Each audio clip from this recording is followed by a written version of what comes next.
if it sounds too good to be true, it probably is.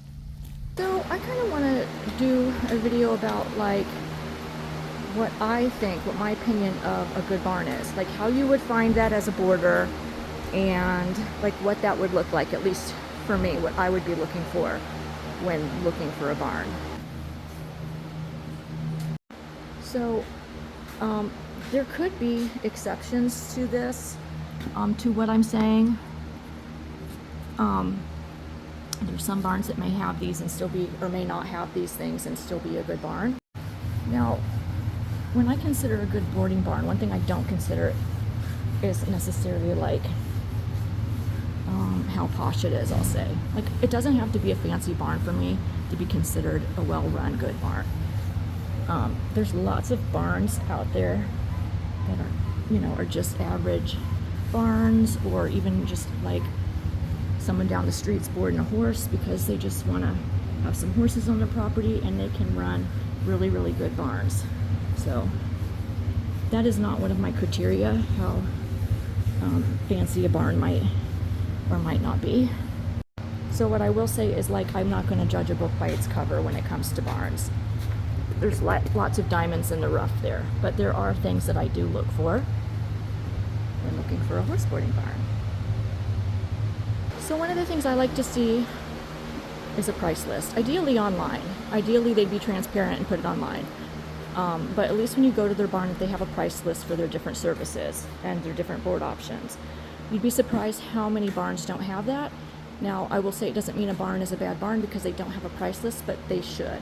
One of the things I've heard them say as to why they don't put their price lists online is that people won't call and find out what we want or what we offer, and then they, if they know how much they're going to get for what they're paying, then it could change everything. And the thing is that's not true, because it doesn't matter how much somebody's getting for the price. If they have a budget and they can't go past that budget, I mean, it doesn't matter, and you've just wasted their time and also your own time as a barn owner if you're a barn owner.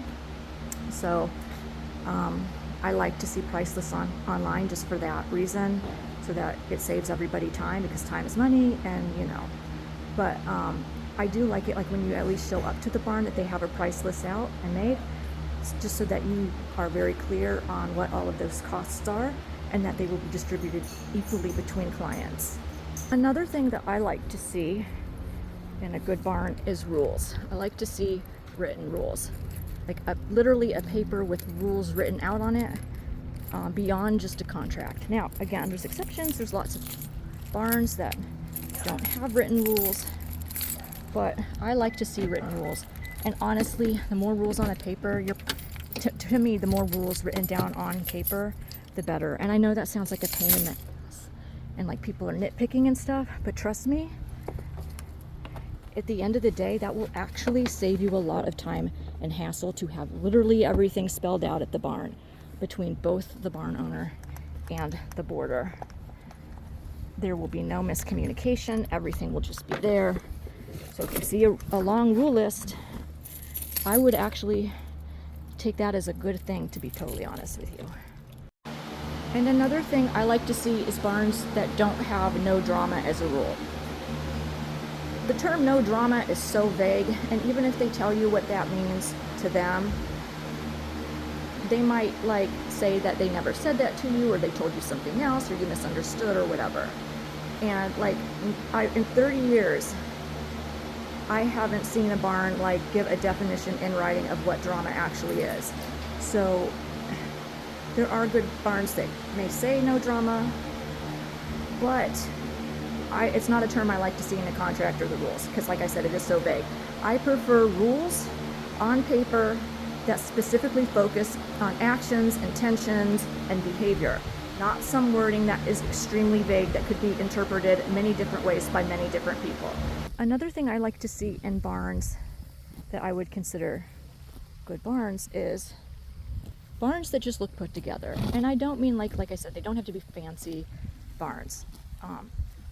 Any barn can look like it's put together. It just looks organized, looks put together. It looks like a well-run machine, right? A well-oiled machine.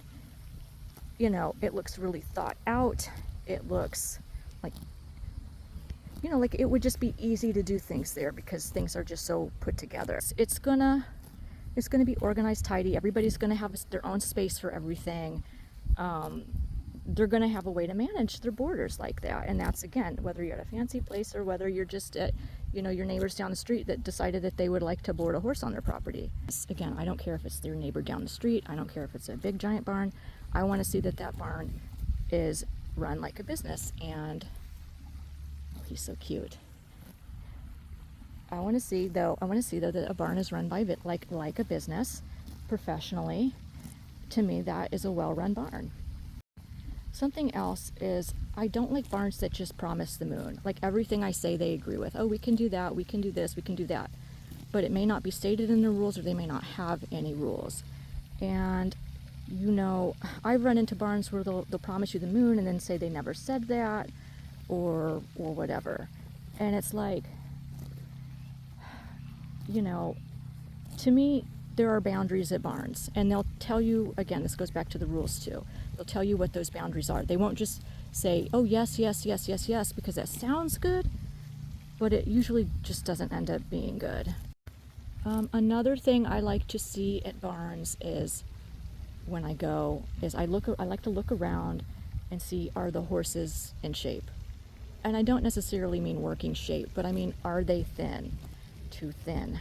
I don't know how many barns I've been to, like, they're all thin, and there's always an excuse for why they're thin. It's one thing if you've got one older horse, or one horse that's convalescing, or a horse with a medical condition, you know, you're going to get a couple of those at a barn. But if it's every single horse, or 3/4 of the horses, there's no reason for that. I don't care what they say, there's no reason for it. Usually I find that if there's thin horses at a property in a barn, the problem is the property in the barn. Again, like I said, there's exceptions, like if there's sick horses or whatever, but I've literally visited barns that are like, oh no, these are just old horses, and it's like every horse on their property. And I'm like, and sometimes I've taken the chance and decided to go board there, and I end up with a horse that looks like that horse, and they have a million excuses for that. They'll be like, your horse is sick, your horse is this, your horse is that, and it's like, my horse will be vet checked fine and everything like that, and all the other horses there will look like that, and I'm like, no. And then I leave that barn, and then all of a sudden I go to a better barn, and my horse will beef up and look great. So yeah, I just, as a general rule, I like to see horses that honestly look like this. This is good condition. This is a good conditioned horse, right? This barn is really taking, this barn is taking really good care of him. They make sure he's got his hay. They make sure he's got his feed. He's really, really well taken care of. And that's the kind of look I want to see on all or the majority of horses at any barn that I decide to go board at. To me, that would be a good barn if the horses are looking like the horse I just showed you, which is my horse. And I think we've come to a place like too where not as many people understand horses or what a correct weight looks like. So when they go to barns and they're trusting the barn owners, and the barn owners are telling them that's normal and showing them like isn't a horse that's too thin is normal, and all of those things, then the owners don't necessarily notice as much. If their horse starts looking at like that, they'll think that that's normal because that's what, you know, is going on at their barn, and they don't know what an actually good healthy weight on a horse is. So yes, good boy. So I would suggest that if you're new to horses, educate yourself on what a good healthy weighted horse looks like. And then if you don't see horses that look like that at the barns you're going to visit, I would not consider that necessarily a good barn. Again, exceptions to every rule, but that would put my red flag up.